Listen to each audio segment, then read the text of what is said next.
मालिक ने नौकर को डांटा, फिर भी क्या करेगा, हंसेगा, माने उनके ऊपर लौट करके नहीं करेगा, फिर भी अंदर कितनी भी गुस्सा उसके प्रति आ रहा हो दिखाएगा नहीं ना, शांत रहेगा। लेकिन अंदर आकुल वाकुल हो रहा है ना, तो वो आकुलता का स्वाद ले रहा है, आकुलता उसके स्वाद में आ रही, वो क्रोध आकुलता रूप से उसके स्वाद में आ रहा है। ऐसे अज्ञानी को जो आकुल व्याकुलता के परिणाम होते वो मोह का परिणाम है, वो ज्ञान का नहीं है। और उसी समय गाली सुनी मन खेदन आनो, गुण को अवगुण कहे अयानो, ये सब करते हुए ते कर्म पूरब किए खोटे, सहे क्यों नहीं जीयरा, अति क्रोध अग्नि बुझाए प्राणी, साम्य जल ले सीयरा। ये कहते ये कुछ नहीं कर रहा है, ये दुख नहीं दे रहा है, वो तो मेरे कर्म का उदय है, वो मुझे आकर के अभी दुख का कारण बन रहा है, इसलिए उसके प्रति क्रोध नहीं हुआ, तो मेरे क्रोध का उदय है, इस तरफ ज्ञान चला गया तो क्रोध शांत हो गया, उसका आकुलता का परिणाम शांत हुआ। तो जो उसी से लगा रहा उसने आकुलता का स्वाद लिया, वो मोह का स्वाद है, और निराकुलता का स्वाद लिया, वो ज्ञान का स्वाद है। ये दोनों भिन्न भिन्न बराबर स्वाद लिए जा सकते हैं। देखो, इससे ज्ञानी आत्मा निर्णय कर लेते हैं कि आकुलता स्वाद वाला मोह मेरा कुछ भी नहीं है, ये कैसा जो मुझे दुखी कर रहा है, और यदि इस तरह से दुखी होता हो तो फिर से कर्म बंधन होता है। दुख माने दुखा दुख फलतीय, अभी भी दुख दे रहा है और बाद में भी दुख के रूप में फलित होगा, तो ऐसा ऐसा मोह मेरा कैसे हो सकता है। आकुलता स्वाद वाला मोह मेरा कुछ भी नहीं है, मैं तो निराकुल स्वाद वाला ज्ञान ही हूँ। इस तरह उपयोग एक, मैं एक उपयोग मैं हूँ और मोह मेरे कुछ नहीं है। इसी को ज्ञानी जन मोह से निर्ममता कहते हैं। बाकी अनुशीलन में 16 गाथाओं वाली बात पहले ली है, लेकिन ये इस कलश के बाद में है, इसलिए अपन उसकी चर्चा उसके बाद में ही करेंगे। इसी गाथा के विशेष में समझ लीजिए, गुरुदेव का उद्धरण है, ये आप पढ़ लेना। आचार्य जयसेन ने एक बात लिखी, जो पीछे प्रत्याख्यान कहा था, किसको प्रत्याख्यान कहा, स्थिर हुआ ज्ञान प्रत्याख्यान है, और जयसेन आचार्य ने कहा था स्वसंवेदन ज्ञान। कहते जिस स्वसंवेदन ज्ञान को प्रत्याख्यान कहा था उसी को यहाँ पर निर्मोहत्व कह रहे हैं, निर्ममत्व कह रहे हैं।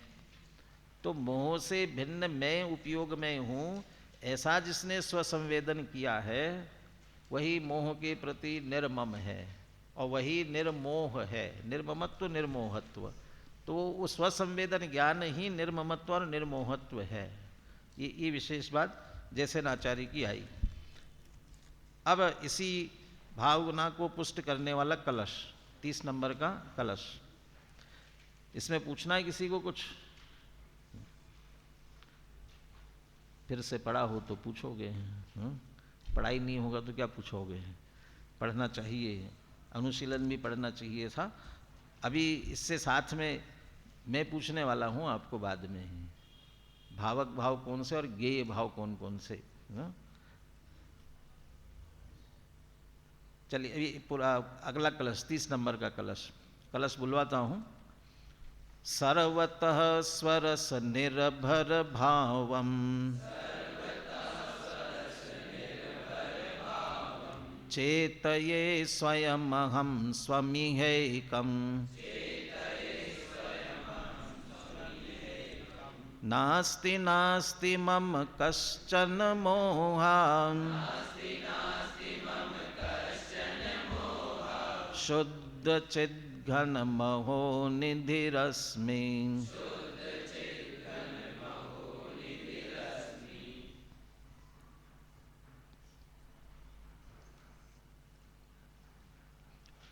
अहम चेतये, मैं संचेतन करता हूँ। किसका? कि स्वयं, स्वम, स्वम अहम चेते, मैं अपने आप का ही संचेतन करता हूँ। इह एकम, स्वम इह एकम, यहाँ मैं एक अपना ही संचेतन करता हूँ, और वह भी स्वयं, स्वयं ही, दूसरे की कोई इसमें आवश्यकता रंच मात्र भी नहीं है। बिना किसी दूसरे के अनुभव में कहाँ किसकी जरूरत है।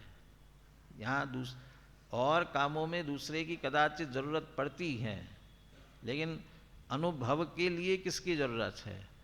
वहाँ तो उनकी उल्टा और बाकी सब बाधक है। इसलिए स्वयं ही। तो किस रूप में? सर्वतः स्वरस निर्भर भावम, वो जो मेरा स्वयं स्व है वो कैसा है? सर्वतः, सर्व ओर से, स्वरस निर्भर भावम, निज रस से भरपूर। कौन सा रस है? चैतन्य, ज्ञान, आनंद, उस रस से भरपूर, स्वभाव वाला, स्वभाव से भरा हुआ ऐसा जो भाव। मिश्री की डली देखी जाए, ली जाए तो जिधर से चखे, सर्व ओर से वो मिठास से भरपूर है। तो जैसे वो मिश्री की डली सर्व ओर से, सर्वतः, क्योंकि मिठास उसका स्वरस है, और उस स्वरस से जैसे वह निर्भर है, ऐसा ही अपना आत्मा भी सर्व ओर से, चैतन्य से, चैतन्य में ज्ञान, दर्शन और उसके साथ में आनंद भी, इन सब से भरपूर, ऐसे अपने उस निज भाव को चेतये, मैं उसका एक संचेतन करता हूँ। ऐसे अपना मैं स्वयं का अपने आप में संचेतन करता हूँ। और जब अपना इस रूप में मैं संचेतन कर रहा हूँ, तब नास्ति नास्ति मम कश्चन मोहा, कोई मोह मेरा नहीं है, नहीं है। अनुशीलन में लिया, नास्ति शब्द 2 बार दिया ना, नहीं है, नहीं है, नास्ति नास्ति। क्यों कहते हैं? कि बिल्कुल नहीं है इसके लिए। बार बार, तो बार बार 2 बार शब्द का प्रयोग किया, तो बार बार माने 2 बार नहीं होता है, बार बार माने अनेकों बार। जैसे नास्ति नास्ति 2 बार कह दिया, 2 ही बार नहीं है, माने इससे मेरा किसी प्रकार का संबंध नहीं है, बिल्कुल भी संबंध नहीं है। माने दृढ़ता के लिए, नहीं नहीं, कोई मोह मेरा कुछ नहीं है। इसमें पहले वाला जो अनुवाद था ना, उसमें लिखा था, मोह मेरा कोई संबंधी नहीं है, मोह मेरा कोई संबंधी नहीं है। संबंधी माने मोह से मेरा किसी प्रकार का संबंध नहीं है। न एकत्व है, न ममत्व है, न कर्तृत्व है, न भोक्तृत्व है, न उपाधि पर, कोई संबंध रखने लायक ही नहीं है। वो तो जबरदस्ती लगा हुआ है। नास्ति नास्ति मम कश्चन मोहा, कोई मोह मेरा नहीं है। तो मैं हूं क्या? शुद्ध चिद घन महो निधि रश्मि, शुद्ध चैतन्य का घन महान निधि, वह मैं हूं। जब शुद्ध चैतन्य घन ऐसी निधि मैं हूं, उस निधि के सामने ये मोहादि कहाँ लगते हैं, कहाँ टिकते हैं? इसलिए मोह कुछ नहीं है मेरा, मोह से किसी प्रकार का कोई संबंध नहीं है। शुद्ध चिद घन महो निधि रश्मि, चिद घन, अनुशीलन में अंत में लिखा चिद घन कहा ना, तो चित घन, तो चित 2 प्रकार का होता है ना, ज्ञान और दर्शन। तो ज्ञान घन, दर्शन घन, तो ज्ञान और दर्शन ही क्यों, आनंद भी, तो आनंद घन। और ऐसे अनंत शक्तियां, उन सब शक्तियों का घन घन पिंड, ऐसा निधि, महोनिधि रश्मि, महान निधि वाला मैं हूं। और चूंकि मैं ऐसा हूं, इसलिए सर्व ओर से निज भाव से भरपूर हूं। स्वरस निर्भर भावम, निज रस से अत्यंत भरा हुआ। बद्ध स्पृष्टादि भाव प्रवेश क्यों नहीं कर पाते? विज्ञान घन स्वभावी हूं। घन माने ठोस, ऐसा ठोस पिंड है कि उसमें प्रवेश ही नहीं कर सकता। ज्ञान का घन पिंड है, ठोस है। दूसरा जो भरा हुआ हो पूरा ऊपर तक, जिसमें भरा हुआ हो, तो उसमें और भरने की कोशिश करेंगे तो क्या होगा, अंदर नहीं जाएगा, बाहर ही जाने वाला है। आत्मस्वभावम परभाव भिन्नम आपूर्ण माद्यंत विमुक्त मेकम। ये पीछा है 10वां कलश आएगा। आपूर्णम, ये जब पूरा भरा हुआ है तो उसमें ये कैसे प्रवेश करेंगे, मोहादि उसके अंदर कैसे प्रवेश कर सकते हैं। महावीर की जीवन की घटना ऐसा बताते हैं। जब युवा हुए ना तो उनके लिए भी विवाह के लिए प्रस्ताव आने लगे, तो उनके माता पिता को चिंता हुई, क्योंकि वह बचपन से ही वैरागी प्रकृति के थे। लेकिन प्रस्ताव आ रहे, युवा हुए तो विवाह होना चाहिए, माता पिता को यही चिंता रहती है। कैसे समझाए, तो गए समझाने के लिए, बहुत कहा, कहने लगे तो महावीर ने कहा 1 लोटा पानी भर करके लाओ, 1 गिलास पानी भर करके ले आओ। तो लेकर के आए, गिलास पानी से भरा, कहा इसमें और पानी डालो। कहले भरा हुआ गिलास है ना, तो डालो तो सही। तो डाला पानी, तो क्या हुआ, बाहर चला गया। फिर कहा कि और डालो इसमें, कि और डाला तो कहाँ गया, कि बाहर चला गया। कि ऐसे ही अभी तक आप जितनी बातें कर रहे थे वह सब ऐसे ही बाहर चली गई। क्यों, कि मेरा चित्त वैराग्य से भरा हुआ है, वैराग्य से पूरा भरा हुआ है।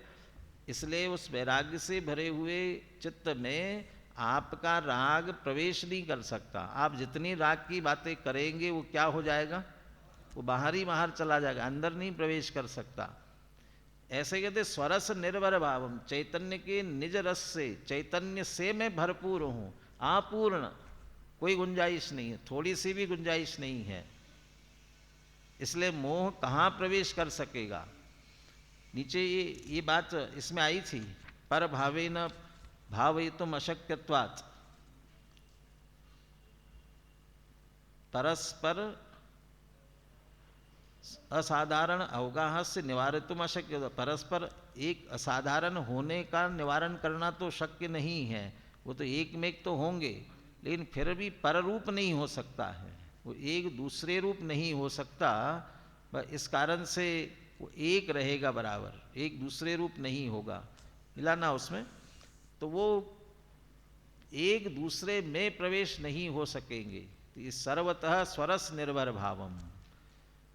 फिर भी मोह आता तो है, कहाँ आता है, वो पर्याय में थोड़ी गुंजाइश रहती है।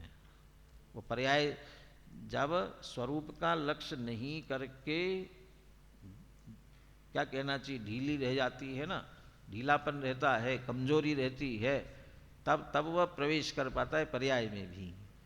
पर्याय भी स्वरूप का लक्ष्य करके पुरुषार्थ से परिपूर्ण हो तो उसमें मोह पर्याय में भी प्रवेश नहीं कर सकेगा।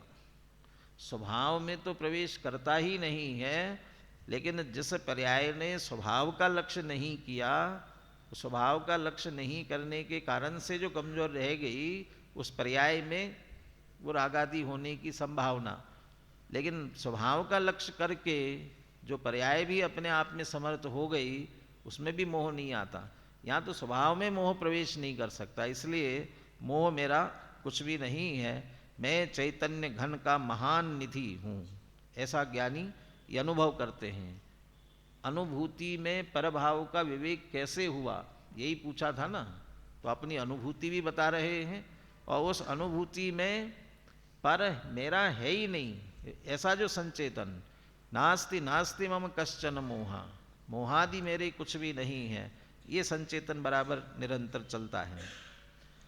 श्लोकार देखिए नीचे, इस लोक में मैं स्वयं ही अपने एक आत्मस्वरूप का अनुभव करता हूँ, चेतये, इस चेतये का अनुभव करता हूँ, संचेतन करता हूँ, जो चारों ओर से अपने चैतन्य रस से भरपूर है, सर्वतः स्वरस निर्भर भावम।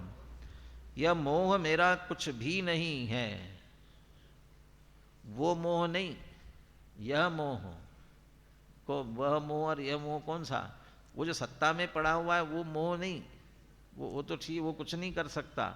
अभी अभी जो उदय में आया हुआ है, फलदान समर्थतया भाव के न प्रादुर्भूय सता, वो फल देने की सामर्थ्य से उत्पन्न होकर के भावक जो बन रहा है, वो मोह मेरा कुछ नहीं है। वो सामने खड़ा हो वो भी मेरा कुछ नहीं बिगाड़ सकता है। अभी वो ठंड आएगी ना, सब ऐसे ऐसे कांपेंगे ठंड से, तो वो ठंड बहुत लगती है। किसको लगती है बहुत? वो जो बहुत ठंड लगती है ना, उसके लिए एक छंद बोला जाता है, ठंड का मने भय का भूत और ठंड का जाड़ा, जो जो क्या जूझे, जो जो जूझे त्यों त्यों ठाड़ा। ठंड का जाड़ा और भय का भूत, जो जो जूझे त्यों त्यों ठाड़ा। भय का भूत कब खड़ा है सामने? कब जूझे, उससे घबराओगे तो खड़ा है सामने, और आप उससे घबराओगे नहीं तो आओ क्या करते हो, देखो क्या करते हो मेरा, तो क्या होगा? टोडरमल जी ने भी लिखा, ये भूत वगैरह किसको लगते हैं? वो पुण्य के उदय की तो बात है ही, साथ में ये आत्मविश्वास जिनका कमजोर हो ना, वो उन्हें उन्हें लगता है। और आत्मविश्वास से जो भरपूर हो वे, दादा अपने गांव की घटना सुनाते हैं ना, एक चबूतरा था और उस चबूतरे को एक भाई पूजता था और एक भाई मूतता था वहाँ, है ना। और वो जो मूतता था उसे तो चेटा नहीं, और जो पूजता था उसे लग गया। तो उसके परिवार वाले ये तो कहते थे, वो मुतना का तो लगा नहीं और पूजने को पकड़ लिया तुमने, क्यों? अरे वो इतना प्रबल था कि तुम क्या बिगाड़ सकते हो मेरा।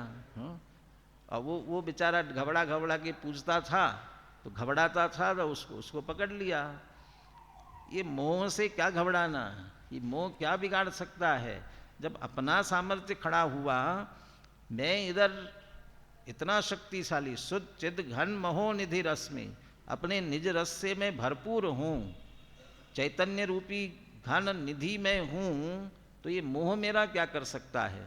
इसलिए मोह मेरा कुछ नहीं है, यह मोह मेरा कुछ भी नहीं है, क्योंकि मैं तो शुद्ध चैतन्य के समूह रूप तेज पुंज का निधान हूँ। चैतन्य के समूह रूप तेज पुंज का, चिद घन महोनिधि, महोनिधि जो शब्द दिया ना, तेज, महस शब्द का प्रयोग तेज के लिए आता है, इसलिए तेज पुंज का निधान हूँ। ऐसा अपने को संचेतन करना, और मोह मेरा कुछ नहीं है, ये उसमें निर्णय आता है। यही मोह के प्रति भेद विज्ञान या मोह के प्रति निर्ममत्व है। श्लोक और पद्यानुवाद बोलिए।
बनारसी दास जी का भावानुवाद गुरुदेव को बहुत प्रिय था, और उनके उसमें आपको अनेकों बार सुनने में मिलेगा, आएगा बीच बीच में। पेज नंबर 326 मिला सभी को? कहें विचक्षण पुरुष सदा मैं एक हूँ, अपने रस सो भर्यो आपनी टेक हो, मोह कर्म मम नाही नाही भ्रमकूप है, शुद्ध चेतना सिंधु हमारो रूप है। कहें विचक्षण पुरुष, ये भेद विज्ञानी पुरुष, विचक्षण माने विवेकी, विवेक भेद विज्ञान करने वाले पुरुष। पुरुष माने स्त्री नहीं हो सकती, नपुंसक नहीं हो सकता। पुरुष माने आत्मा, कि नपुंसक को हो सकता है भेद विज्ञान? हो सकता है? कहाँ? अरे देव नहीं भैया, देव तो देव तो नपुंसक नहीं होते, न देवा। हाँ। और क्या नारकियों के लिए नपुंसक कहा ना, माने वे नरक में नपुंसक है लेकिन विचक्षण है। जो सम्यक दृष्टि ज्ञानी है वो विचक्षण है। इसलिए पुरुष माने आत्मा, जो विचक्षण पुरुष माने जो आत्मा सदा मैं एक हूँ। कहे, कहे माने कहता है, कहता नहीं, यहाँ अनुभव करता है, अनुभवन की बात है। वह विचक्षण भेद ज्ञानी सदा मैं एक हूँ, अपने रस सो भर्यो आपनी टेक हूँ। अपने रस से भरा हुआ, चैतन्य रस से भरपूर, और आपनी टेक, वो उसमें जो स्वयं लिया था ना, किसी दूसरे की आवश्यकता नहीं है। वो मैं जो अपने रस से भरपूर हूँ, इसमें दूसरे की कोई सहायता नहीं है। कोई वो कहते ना, इसमें मतलब मैं अपने से भरा हुआ हूँ ना, इसमें तुम्हारा क्या, तुम्हारी क्या थराई है, क्या कहलाती है? मैं तुम्हारा क्या, इसमें कोई सहारा नहीं है। मैं जो कुछ हूँ अपने से हूँ, अपनी टेक हूँ, कोई लेना देना नहीं किसी दूसरे से। भर्यों आपनी टेक हूँ।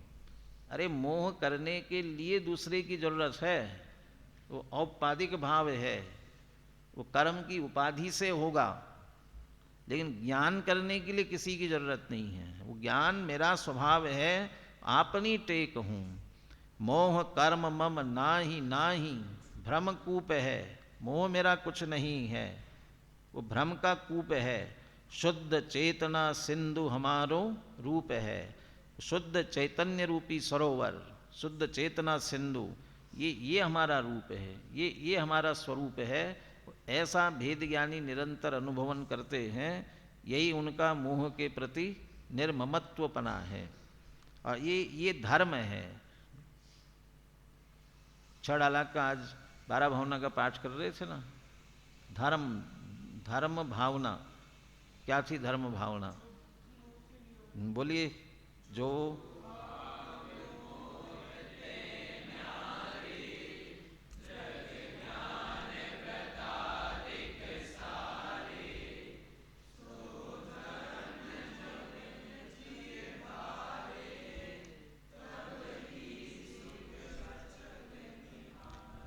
यहाँ अकेले ज्ञान की बात ली, स्वभाव की दृष्टि से ज्ञान की बात ली, लेकिन जो प्रकट होने वाला धर्म भी कैसा है? भाव मोहते न्यारे दृग ज्ञान वृतादिक सारे।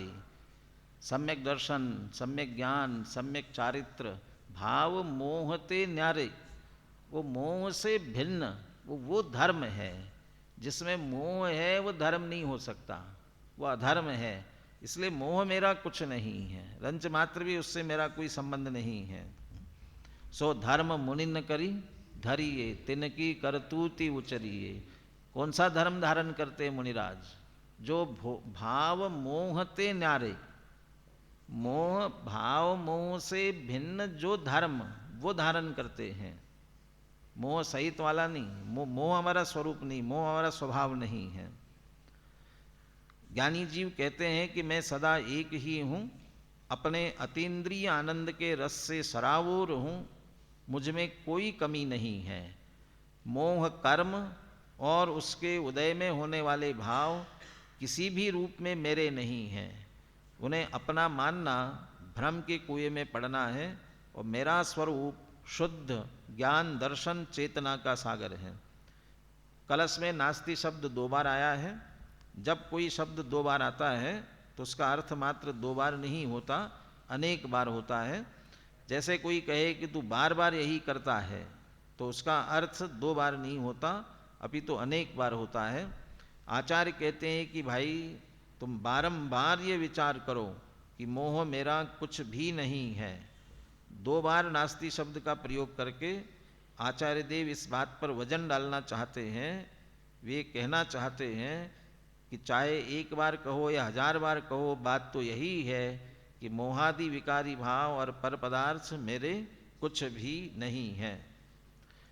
इसके बाद जो एक वाक्य है कलश के बाद में संस्कृत में, इसको ले लीजिए। वो ये बात भी जोड़ दी, मैंने कहा था ना चित्त घन का अर्थ लिया साथ में, चित्त घन भी लिया, फिर ज्ञान घन, दर्शन घन, आनंद घन, शक्ति घन, अनेक गुणों का घन पिंड मैं हूँ, ऐसा संचेतन संवेदन होना चाहिए। 30 नंबर कलश के बाद का एक वाक्य, एवमेव च मोहपद परिवर्तनेन राग द्वेष क्रोध मान माया लोभ कर्म नो कर्म मनोवचन काय श्रोत्र चक्षु घ्राण रसन सूत्राणि षोडश व्याख्यानि अनया दिशान्यानपि ऊहानि।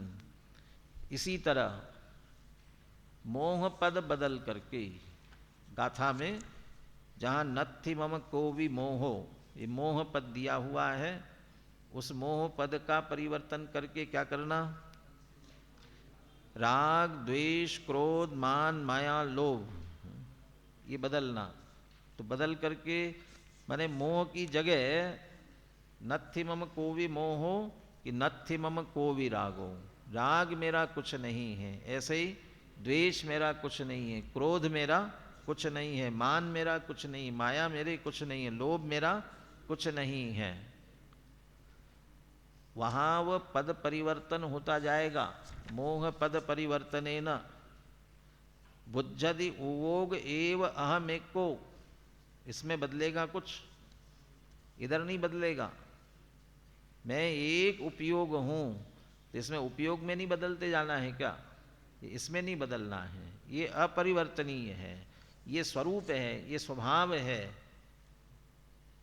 विभाव का सर्वदा सद्भाव रहता नहीं और स्वभाव का अभाव कभी होता नहीं है। ये स्वभाव नहीं बदल, ये नहीं, ये पद नहीं बदलेगा। वो मोह के सामने पद बदल, वे मेरा नहीं, ये मेरा नहीं, ये मेरा नहीं, तो क्या मेरा है, ये बस एक उपयोग, एक चैतन्य स्वरूप, वो सिर्फ मेरा है।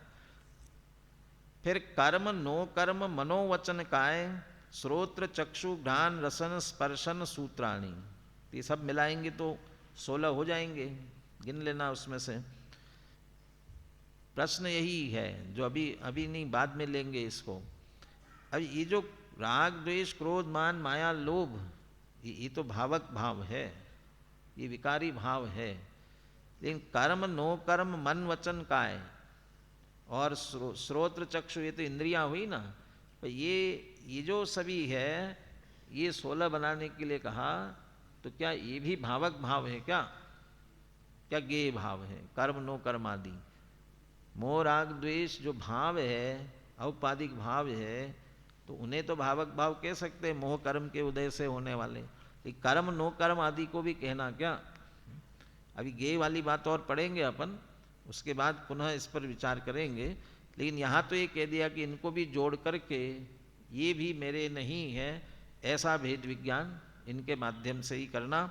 अनया दिशान अन्यानपि ऊहानि, जिसमें मैं मेरा ऐसा भाव जाता हो, उपयोग के अतिरिक्त जहाँ जहाँ भी जाता हो, उन सबको भी रख करके चिंतन करना, रख करके विचार करना। भेद विज्ञान के लिए पुनः पुनः विचार करना है, ये मैं नहीं हूँ, मैं उपयोग हूँ। वो निषेध से ज़्यादा अपना जो स्वरूप है उसका चिंतन हर बार सामने आना। ये मैं नहीं हूँ, मैं कौन हूँ कि मैं उपयोग में हूँ, ये मैं नहीं, मैं कौन हूँ, ये उपयोग में हूँ। माने उसके निषेध के साथ मैं उपयोग में हूँ, ये स्वरूप का संचेतन उतनी बार आना चाहिए। तो स्वरूप का संवेदन उसके कारण से भेद विज्ञान होकर के अपना स्वरूप अपने दृष्टि में आवे, इसके लिए इस तरह भावक भाव की चर्चा हुई। अथ गेय भाव विवेक प्रकारम आह। अब गेय भाव का भेद विज्ञान कैसे होता है ये कहते हैं। आज अपन सिर्फ गाथा लेते हैं, टीका और विशेष चर्चा अपन कल करेंगे इसमें से। और गाथा में भी कोई विशेष नहीं है, पीछे से बिल्कुल एक शब्द बदलेगा, मोह की जगह धर्म आएगा, ऊपर नीचे दोनों पंक्ति में। नत्थि मम धम्म आदि बुद्धि उवोग एव अहमेको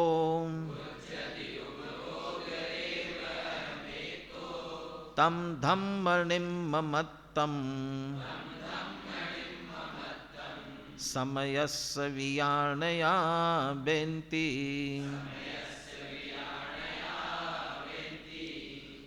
नत्थि मम धम्म आदि, धर्म आदि मेरे कुछ नहीं।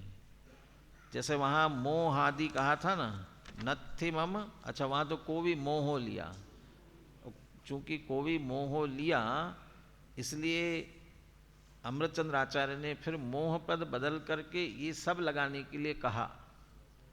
लेकिन यहाँ मूल गाथा में ही कुंद कुंद आचार्य या धर्म आदि, तो धर्म आदि माने कौन कौन? धर्म, अधर्म, आकाश, काल, पुद्गल और अन्य जीव। अन्य जीव भी लेने वाले टीका में, क्यों वो भी अन्य है ना, दूसरा जीव भी भिन्न है। इसलिए नत्थि मम धम्म आदि, वे सारे पर द्रव्य वह मेरे नहीं हैं। उवोग एव अहम एको, मैं एक उपयोग हूँ। बुद्धि, ऐसा जो जानता है, ऐसा जो मानता है, ऐसा जो अनुभव करता है, उसके धम्म निम्म मत्तम, तम धम्म निम्म, वह धर्म के प्रति, धर्म धर्म आदि उन सब के प्रति निर्ममत्व है, ऐसा समयस्य वियाणया वेन्ति। ऐसे समय स्वपर के और सिद्धांत के जो ज्ञाता है वो उसे धर्म आदि के प्रति निर्ममत्व कहते हैं। गाथार्थ, स्वपर और सिद्धांत के जानकार आचार्य देव ऐसा कहते हैं कि धर्म आदि द्रव्य मेरे कुछ भी नहीं है, मैं एक उपयोग में ही हूँ। ऐसा जो जानता है वो धर्म आदि द्रव्यों से निर्मम है। अब ये गेय कैसे हैं, गेय क्यों है, ये गेय भावों से भेद विज्ञान किया ना, ये अमृतचंद्र आचार्य टीका में विशेष रूप से लेंगे। बोलिए गाथा और पद्यानुवाद बोलिए।